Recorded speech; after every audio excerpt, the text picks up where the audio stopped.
Le coordonnateur de la cellule technique de lutte contre la corruption, CTLC, Maître Ferdinand Kitengui, surnommé Bec Rouge, a organisé le vendredi 25 avril 2025 une matinée de sensibilisation sur la lutte contre la corruption dans la province du Haut-Katanga. Cet événement a rassemblé des autorités civiles, militaires, ainsi que des notables de la région dans le cadre de la vision du chef de l'État Félix Antoine Tshisekedi Tshilombo. Vision matérialisée par le ministre d'État, ministre de la Justice et garde de Sceaux, Maître Constant Moutamba. Le maire de Lubumbashi, Patrick Kafouébi, a exprimé sa gratitude envers les autorités provinciales pour leur soutien à cette vision présidentielle, affirmant son engagement à faire de la lutte contre la corruption une priorité pour sa ville. Distingués invités, tout protocole observé. C'est pour moi un honneur de voir ma ville abriter la matinée de sensibilisation de la lutte contre la corruption, qui s'inscrit dans la prévention de la corruption telle que prônée par le président de la République et chef de l'État, son Excellence Félix Antoine Tshisekedi Tshilombo, qui ne ménage aucun effort pour assainir les finances publiques ainsi que le climat des affaires. C'est ici le lieu de remercier son Excellence, Monsieur le gouverneur de la province du Haut-Katanga, Jacques Kiaboula Katoué, qui, avec son gouvernement provincial, s'active à relayer en province la vision du chef de l'État. Je tiens à vous rassurer que la ville de Lubumbashi, que j'ai l'honneur de gérer, va s'inscrire dans cette croisade de la lutte contre la corruption et va en faire son cheval de bataille.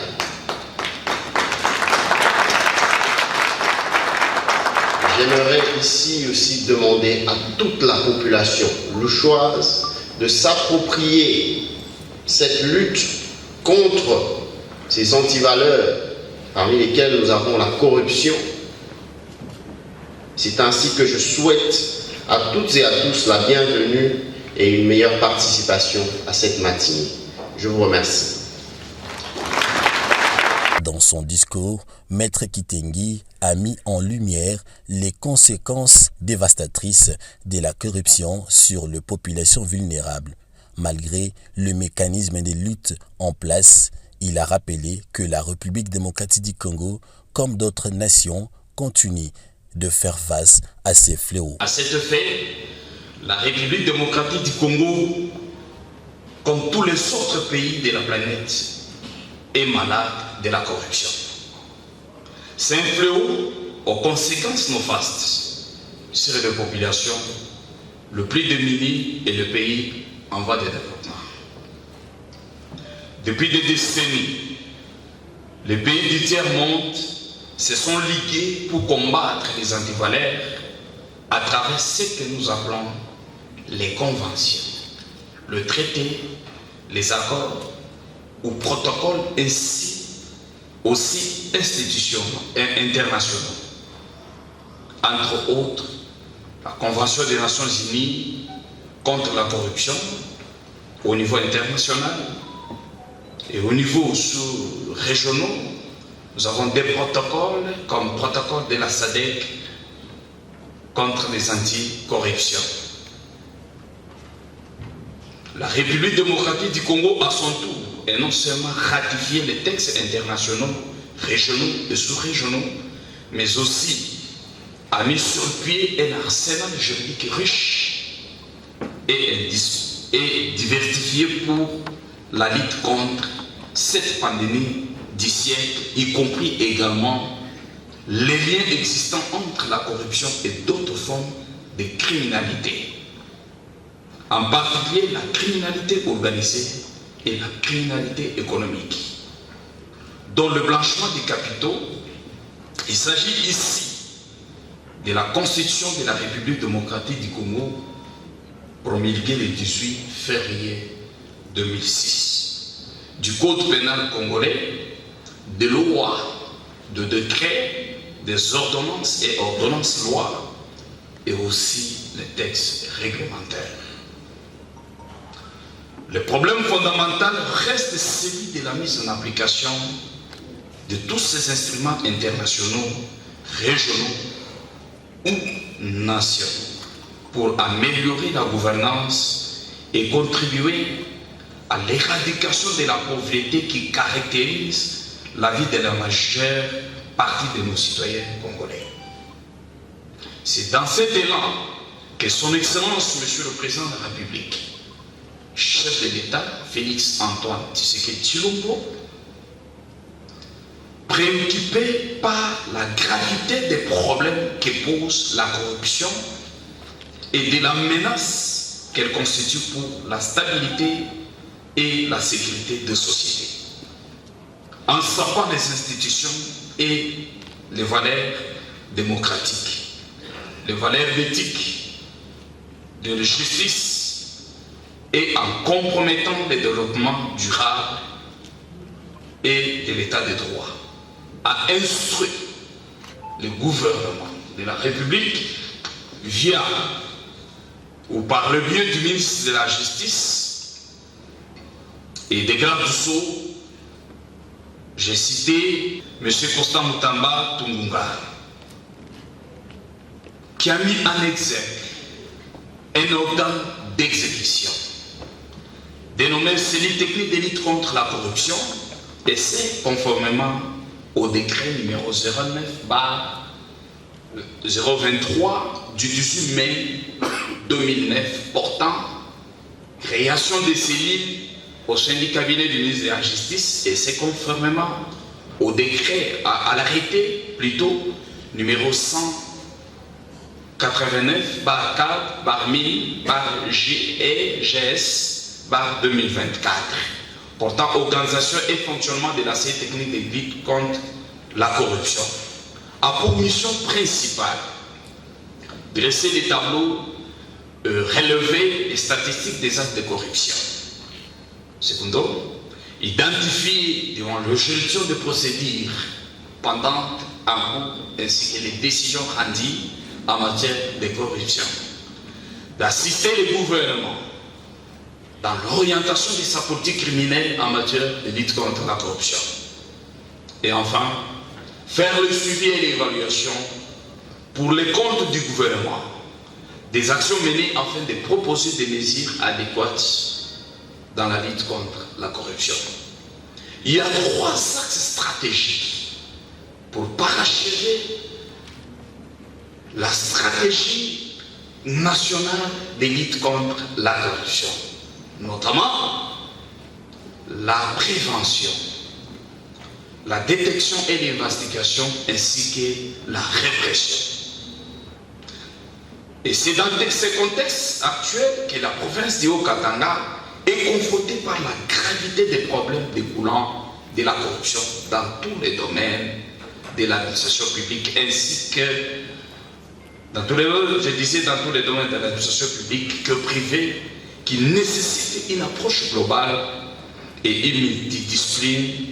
multidisciplinaire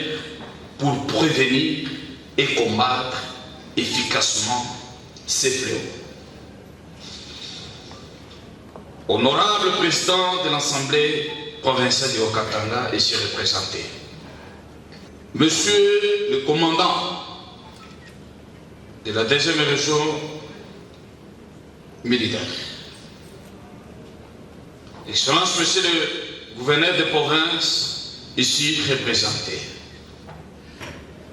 et tout protocole observé, permettez-moi de vous dire, avec l'assistance de ces services d'intelligence technique, que le ministère de la Justice, qui est la cellule technique de lutte contre la corruption, celle-ci peut contribuer de manière importante et rendre de la province du Haut-Katanga mieux en main de lutter contre cette pandémie, y compris le renforcement de l'intégrité, de l'honnêteté et de la moralité dans le chef des animateurs des services provinciaux, urbains, communaux et ceux du secteur privé, de même que l'économie mixte afin de créer un nouveau type de citoyen congolais intègre, honnête, responsable de gérer la res publica ou la chose publique, outre la volonté politique de son Excellence, le Monsieur le Président de la République, qui gère de part l'état de droit. Et c'est à ces points que le chef de l'État,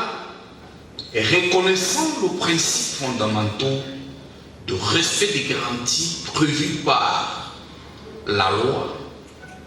les procédures pénales et civiles ou administratives concernant la reconnaissance des droits de propriété, ayant à l'esprit qu'il incombe à toutes les provinces de prévenir et de éradiquer la corruption et que celles-ci doivent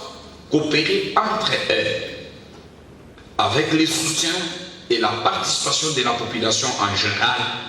et des groupes n'appartenant pas au secteur public comme la société civile. Les associations sans but lucratif, les organisations non gouvernementales, les associations de jeunes et ceux de femmes, et aussi y compris les confessions religieuses. Et pour leurs efforts dans ces domaines,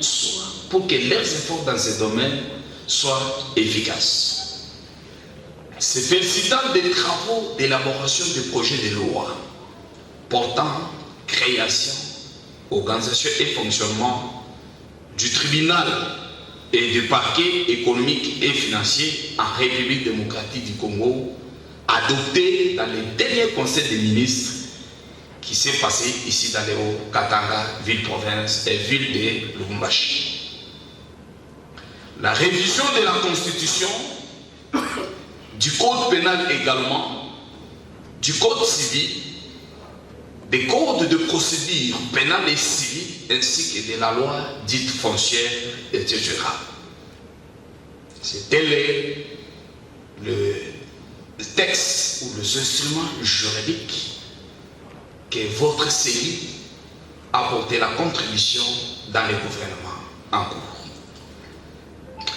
La corruption est une menace et un obstacle pour le développement économique et social d'une nation en souffrance comme les nôtres, la République démocratique du Congo.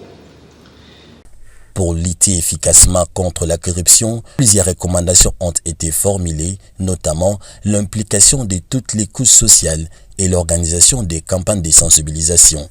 Le questeur de l'Assemblée provinciale du Haut-Katanga, Armen de Mukendi, a souligné la nécessité des sanctions sévères contre les corrupteurs pour atténuer les impacts négatifs de la corruption sur la société. Notons également que le gouvernement provincial a été représenté par Madame le directeur du cabinet adjoint du vice-gouverneur empêché. Cette matinée de sensibilisation marque une étape clé dans la lutte contre la corruption en République démocratique du Congo, témoignant d'un engagement collectif pour un avenir plus intégré et transparent.